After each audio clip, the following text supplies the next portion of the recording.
Una sa Katangkas. This is the 5th year. Mabuhay Katangkas.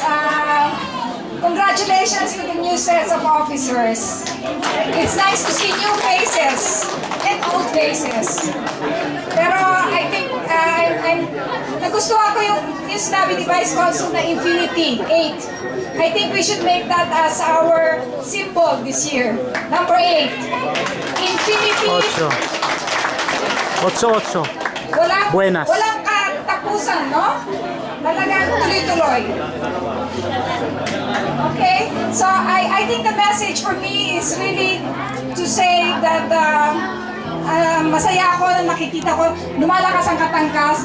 Nag-umpisa po ako makipag-collaborate sa inyo sa research namin sa Filipino Women's Council.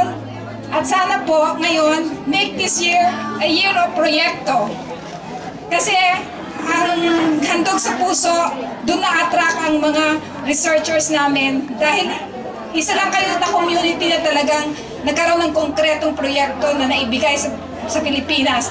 Nung pumunta ako sa Pilipinas, na-meet ko mga family ninyo at dinala ko doon sa mga recipient na mga handog sa puso. Sabi nila, hindi nila kayo kakilala pero nagbigay kayo sa kanila. Totoo yun.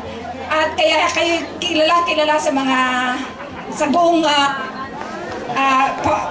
Ilocos to Los Angeles. Di ba may Kapampangan speaking lahat mula pa Ilocos, di ba? So, anyway, yun lang po. Sana po ako po'y continue makikipag-collaborate sa inyo. Alam nyo naman na si Mer ang aking focal point, tsaka si Ate Ruby, si Ate Adela. Parating po ako nakakontak sa kanila at nag-uusap kami ng mga ideas na paano natin magagawa ang handog sa puso na susunod na proyekto.